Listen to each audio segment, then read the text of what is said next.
Hey up, it's Steve from the Old Yorkshire Geek, and it's Orville Day, Season 3, Episode 7, From Unknown Graves. And this is an episode that kind of humanises the Kalon a bit. I've got to be honest, I wasn't exactly keen on this episode. It had too many different story arcs. I think it had about 3 or 4 different story arcs. And it was it's probably my least favourite episode so far this season. But never mind, we will get on with it. So off we go. Right. So we start off. Obviously, we don't know what's happening here. A ship is just landing, some sort of shuttle, just landing. And then some alien kids come running out and they say, "Have you got it?" And the dad's there and he's saying, "Yes, we've got it." And he wheels it in.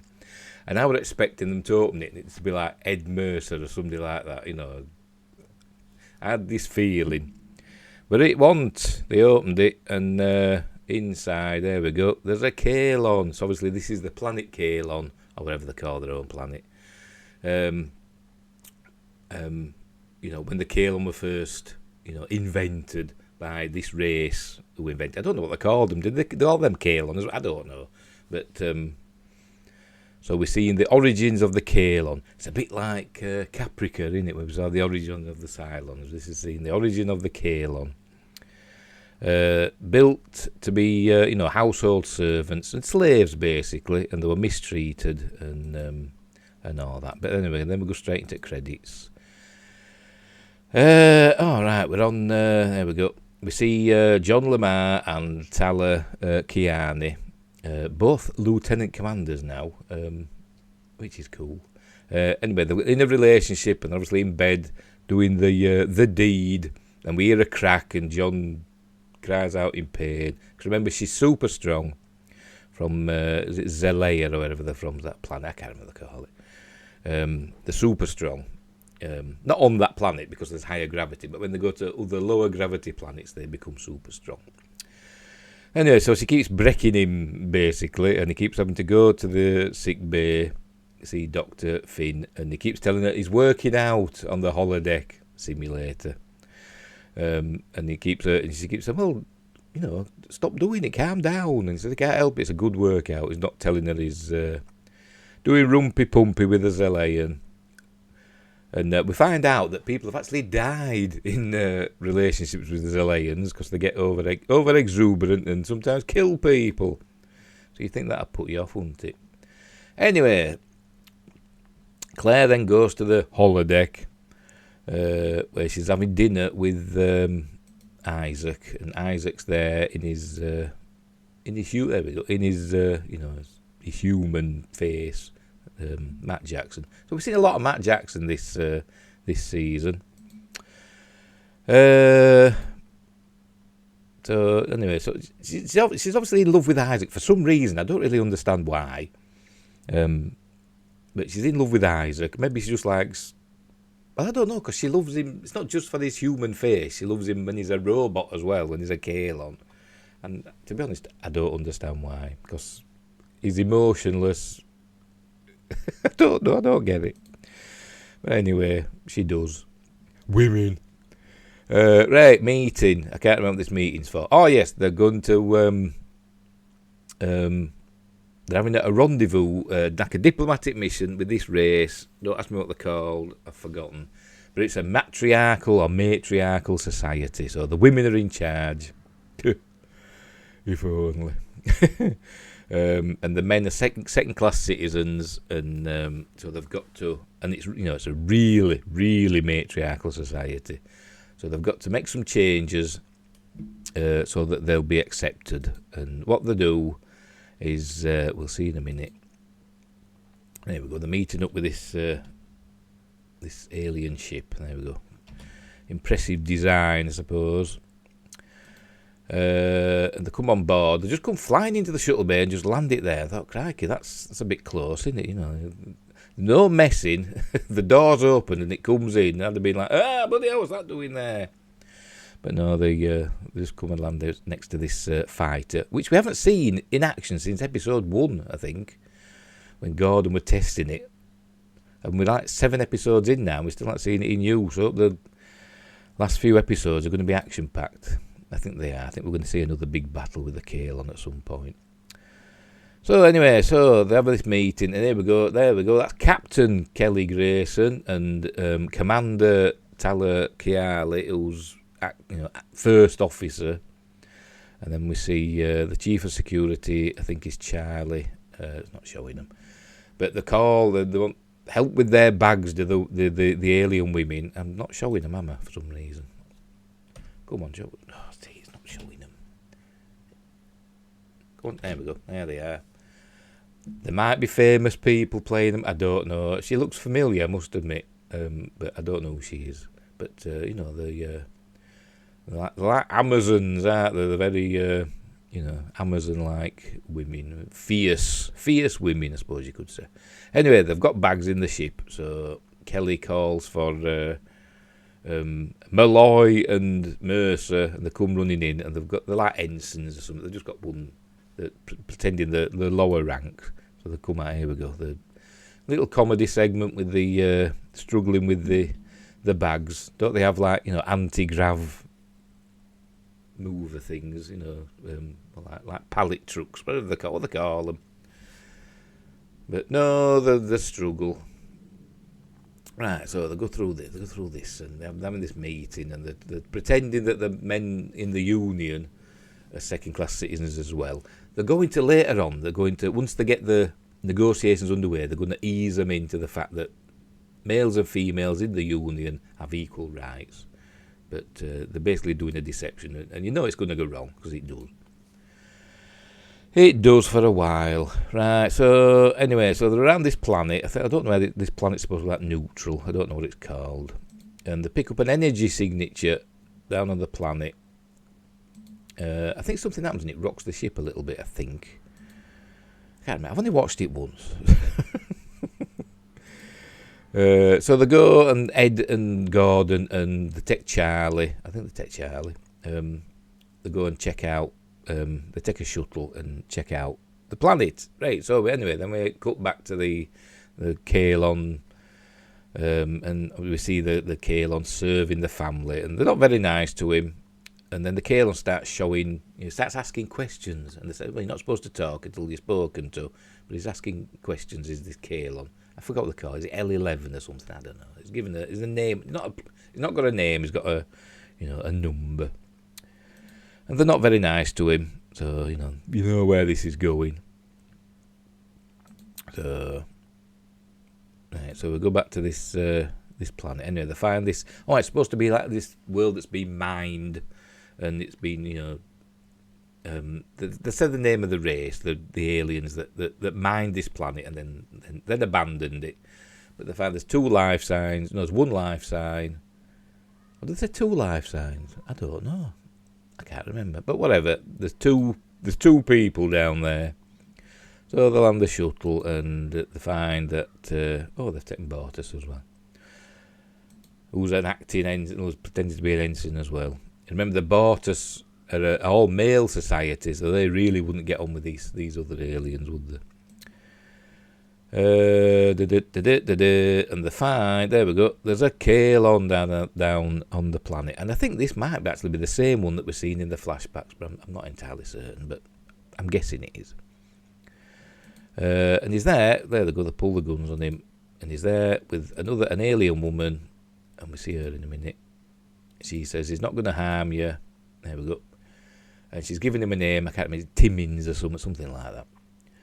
And he's a nice Kalon. She's reprogrammed him, basically. She found this crashed Kalon ship, and he was the only one that quote, survived.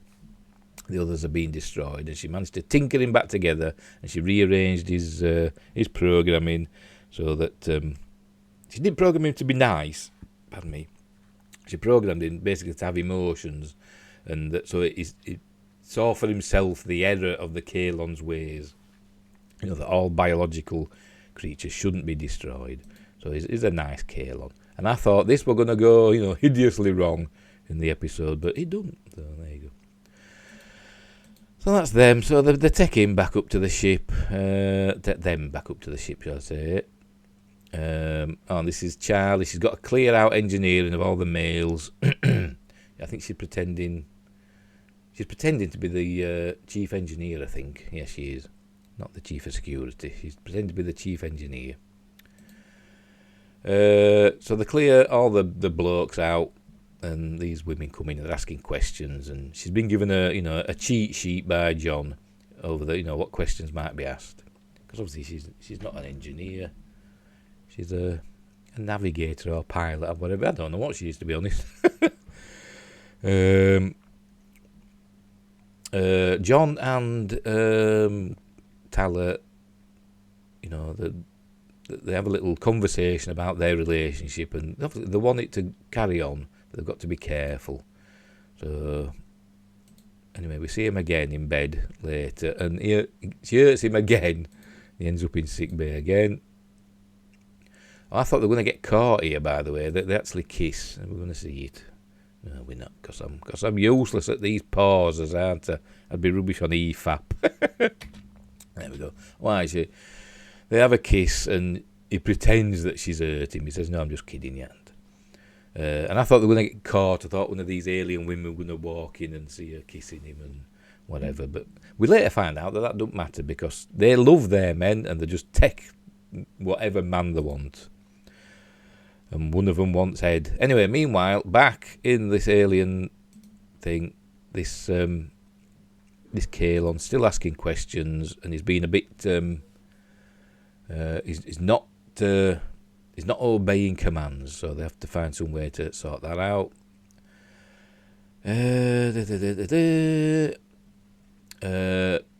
Isaac discovers that he could be reprogrammed to have emotions like Timmis or Timmins or whatever the bloody hell they've called him. And so, he thinks it's not a good idea because it would reduce his efficiency. But later on, Dr. Finn finds out about this, and she talks him into undergoing the procedure. They're talking here to the Admiral. I can't remember what for. I'm sure it'll all work out.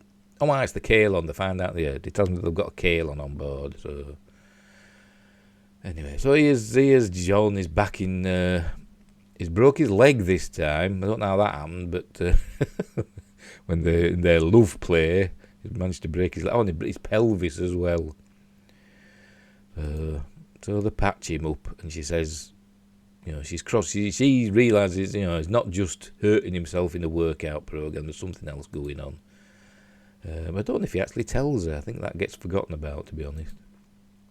Yeah, she's talking to Isaac about, the procedure. Then we go back to the Kalon, and this is like the company that makes the Kalon robots. And they're finding that they've got thousands and thousands of, Kalon that are not obeying commands. So instead of doing a recall, this woman says, we should do a recall. He says, no, that'd ruin us. So they do an upgrade. So they hand out these basically pain buttons. So if a Kalon, disobeys a command, they press the button and it collapses in pain, in quotes pain, because the machines aren't there. But they feel, discomfort. So that's what they do. So then, we're learning about, the slavery of the Kalon and how they're mistreated. Hey, then these are here again. Oh, this is the bit where that we just saw.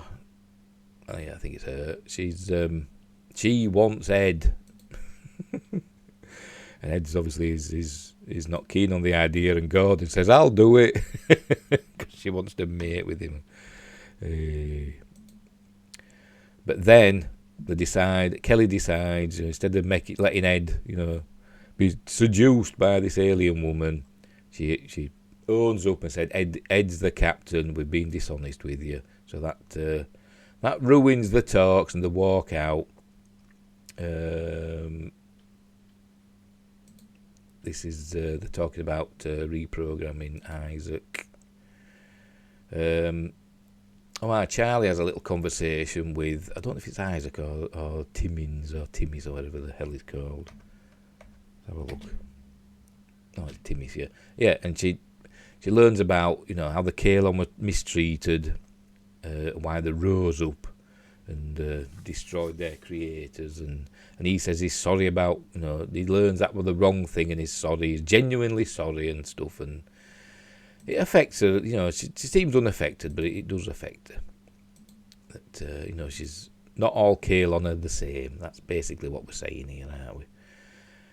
This is, I think this is going to show him, see, I've gone too far now. Gone too far. There we go. This shows what happens when they press the button. There we go. So, you know, they're being mistreated. They're used as a slave race. And this is the kids, the, you know, little bratty kids. They're doing it just for fun. Here we go. He presses the button just for fun, make him fall down. Because they basically think he's a toy, you know, rather than a sentient being, which it shows that they're evolving into. They're evolving into sentient beings. But they evolve, you know, they not only evolve into sentient beings, they change their programming and adapt their defences, and that's when their head cannons come in. So he goes into the bedroom of the parents, and there we go, kills them, shoots them in the head, and then he goes to the kids and does the same, but we don't see that. We see it from behind, you know. So he murders the kids as well. So I think he's telling Charlie, and that's what happened when they rose up. Did it? Oh, this is Claire talking to Kelly about Isaac, and you know, she don't want to force him. You know, she wants him to undergo the procedure to get emotion, so that she can, you know, he can love her in return. But she don't want to force a change upon him. You know, she loves him for who he is, but she don't want him to change for her per se. You know, she don't want to have that, you know, responsibility. And Kelly says, well, she was saying with Ed when, you know, she was unfaithful to Ed, wasn't she? And you know, and the marriage fell apart. The marriage fell apart because she didn't ask Ed to change for her, because, you know, it were all about his career and stuff, which is why she was unfaithful. He never had time for her, or rarely had time for her. He wasn't a bad person. He was just busy all the time, and he put his career, you know, before his marriage, really. And that's why their marriage fell apart. And she said she should have asked him to change. She should have spoken with him about it, but she didn't. So she's saying that's what Claire should do with Isaac. She should talk to him, and you know, say that she wants him to undergo the procedure, and, you know, would he do it for her? So that's what Claire does. There she talks to him. Oh, this is Tala and John, and this is where they decide, I think, their relationship's over. We see her crying there, and then we see John in a minute, and he looks in a bad way. Let's go a bit further on. There we go. It looks like he's been in with Mike Tyson, doesn't he? Silly sod. Silly sod. Right, so by the way, but they all walked out, these women aliens. They went back to their own ship, but they didn't sod off. They just stayed there for some reason. So obviously the negotiations weren't entirely over, because they didn't just go. You know, they thought they just left, wouldn't you? But they hung about. So Ed, you know, comes up with a plan, and he talks to him. There we go, and they bring him around, and they're willing to negotiate because of the, you know, the Kalon threat and stuff like that. And they say if the Union wants to send, you know, a representative, we will, you know, what's the word? Not accept. Yeah, they'll meet with her, she says. So they want a woman to be sent. Bigots, that's what they are, bloody bigots. Imagine if it all the way around. I don't know. So that's that storyline sorted out. Isaac, he underwent the procedure, and then Claire found a box outside her quarters, and it had this lovely dressing, so she puts it on, and she goes to, it says, come to dinner, so she goes to the holodeck, and Isaac's there, and he's all emotional, saying he loves her, and so they're all in love, and he wants to stay with her forever, and they start kissing, and then suddenly something happens, and he becomes regular Isaac again. I don't understand why, that something, he's gone back to his previous settings, so after they have this dance and stuff. And they don't understand why, and then they find out that this one, Timmins or whatever, he was one of the original Kalon, but Isaac, that were built by the organic people from that planet, whereas Isaac is a later model built by the Kalons themselves, so his program is different and they can't do anything about it. The only way they'd be able to make the reprogramming stick is if they went in and she just basically wiped this alien doctor woman, wiped his memory, and that'd be the only way that they could make the emotional program, stay and not get overwritten. But Claire's obviously not willing for Isaac to do that, so they don't. So Isaac stays as he is, and Claire's got to put up with it. Then she has Isaac has a little meeting with Charlie, and she sort of like softens to him a little bit, so they start working together, and that's how the episode ends. So like I say, it was a bit of a, I wasn't exactly blown away by it. There we go.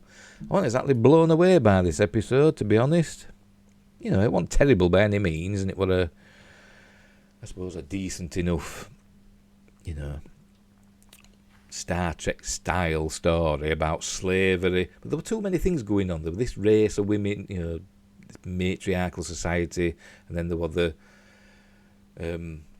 John and Tala storyline, and there was the Claire and Isaac storyline, and then what else was there? There were the Timmins and Kalon and all that. There were too many things going on at once, and they tried to put too much into one episode. Quite a long episode, I must admit, an hour and 13 minutes.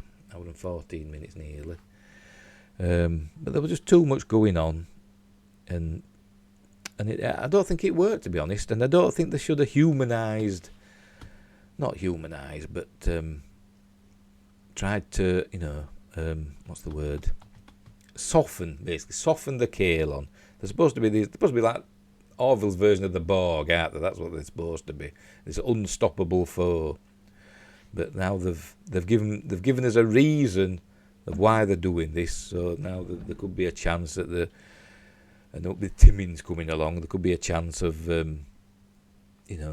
rapprochement with the the Kalon, and again, that's a Star Trek thing, isn't it? Did I say Star Wars before? I meant Star Trek, whatever. That's a Star Trek thing, isn't it? They were always softening the bad guys in Star Trek. They did it with the Borg, they softened them, didn't they? They did it with Species 8472. There's supposed to be this enemy that could defeat the Borg, and they made them soft. And then what else? There were others, weren't there? The Hirogen. They started out with these massive aliens that were like played by wrestlers. And then they just made them like normal people a few episodes later. They were always doing that in Star Trek, and I think they've done that a little bit in this episode with the Kalon.